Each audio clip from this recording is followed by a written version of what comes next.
எனக்கு அயோத்தியில இருந்த அந்த பாட்டும் சரி, காற்றோடு பட்டம் போல பாட்டும் சரி, சிறையில வந்த நீலோத்தியும் சரி, என்னன்னா நமக்கு ஒரு கனவு இருக்கும்ல. அ அது ரொம்ப எளிமையா பயன்படுத்தக்கூடிய வார்த்தைகளா தான் இருந்துச்சு.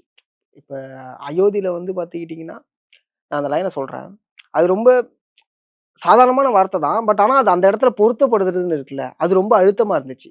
அதான் பக்கத்துல வாழும்போது உன்னரும தெரியல. முன்னரும தெரியும் போது பக்கம் நீ இல்ல. இது என்னன்னா, இது அந்த இடத்துல வில்லனோட பெர்ஸ்பெக்டிவ்லேருந்து சொன்னாலுமே, இங்க பார்க்குறவங்களுக்கு எப்படின்னா, நம்ம யாரா வேணா இருக்கலாம். மனைவியா இருக்கலாம், அம்மாவா இருக்கலாம், நண்பனா இருக்கலாம், யாரா வேணா எந்த உறவா வேணா இருக்கலாம். அத போய் உறவு சேரணும். தான் கூட இல்ல. நீ ஒரு பொருளா கூட இருக்கலாம்.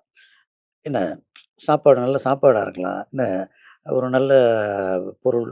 ஏன்னா வந்து இது இல்ல நீங்க சொன்ன மாரி ஒரு புதிய வார்த்தை கிடையாது. இது வந்து உண்மையிலேயே சொல்லி சொல்லி பழகி போன ஒரு வார்த்தை.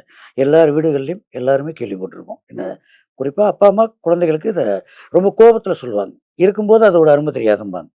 பக்கத்துலன்னு டைரக்ட்டா சொல்ல மாட்டாங்க. இருக்கும்போது அந்த பொருளோட அரும தெரியாதுடா அப்படிம்பாங்க. அதோட இன்னொரு டைமென்ஷன் தான் பக்கத்துல இருக்கும்போது ஒண்ணு அரும தெரியல. அது சாதாரண வார்த்தை தான். ஆனா, அந்த வார்த்தைக்கு அடுத்து நம்ம ஒண்ணு பிட்ச் பண்ணோம். ம். "தன்னந்தனி படகு போல, தத்தளிக்கும் வாழ்க்கை போல, தண்டனைகள் ஏதுமில்லை இந்த மண்ணுல."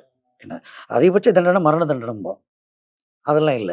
மரணத்தையும் விட கொடுமையான தண்டனை எல்லாம் இருக்கு. அதுல ஒரு தண்டனை தான் தனிமை.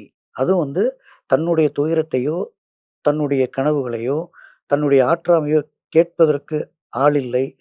சாய்வதற்கு தோள் இல்லைன்னு ஒரு இடம் இருக்கு பார்த்தீங்களா? ஒரு மனிதனுக்கு. அது மிக மோசமான ஒரு தண்டனை அது. ஆமா. அந்த தண்டனை வந்து எந்த விதமான உறவுகளும் இல்லாதவன் அனுபவிச்சா பரவால்ல. பக்கத்திலேயே குழந்தை இருக்கா, பொண்ணு இருக்கா, பையன் இருக்கான். அவங்க 2 பேரையும் வச்சுட்டு ஒரு தகப்பன் அனுபவிக்கிறான்னா, அப்ப என்ன மாதிரியான வாழ்க்கைய அவன் அதுக்கு முன்னாடி வாழ்ந்திருக்கான்னு ஒண்ணு இருக்குல்ல. ஆமா.